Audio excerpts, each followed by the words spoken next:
ধরুন আপনার কোনো একটা ইমেজের ব্যাকগ্রাউন্ড অনেক পছন্দ হয়েছে এবং আপনি চাচ্ছেন সেই ব্যাকগ্রাউন্ডটাকে নিজের কোনো একটা ইমেজ ইউজ করতে, বাট প্রবলেম হলো একটা, যেটা হলো সেই ব্যাকগ্রাউন্ডে কিন্তু আপনার অলরেডি একটা অবজেক্ট রয়েছে। তো এই অবজেক্টটাকে রিমুভ করে কীভাবে আপনি এই ব্যাকগ্রাউন্ডটাকে আপনি নিজেভাবে অ্যাপ্লাই করবেন সেইটাই আমরা বেসিক্যালি আজকের ভিডিওতে দেখব।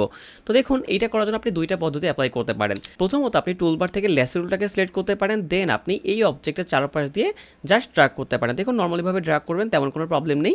দেন আপনি কিবোর্ড থেকে শিফট F5 প্রেস করবেন, দেন আপনি দেখবেন এখানে কিন্তু কন্টেন্ট এর একটা অপশন পাবেন। আপনি যেখানে ওকে বাটন প্রেস করেন আপনি দেখবেন অবজেক্টটা কিন্তু অটোমেটিক এখান থেকে রিমুভ হয়ে যাচ্ছে।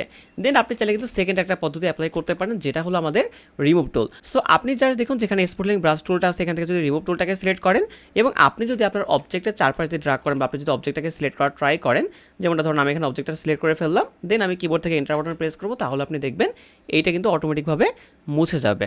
সো দেখতেই পাচ্ছেন আমাদের কিন্তু এটা অটোমেটিক মুছে গেল এবং আমরা কিন্তু চাইলে খুব সহজেই ব্যাকগ্রাউন্ডটাকে এবার আমরা ইউজ করতে পারবো।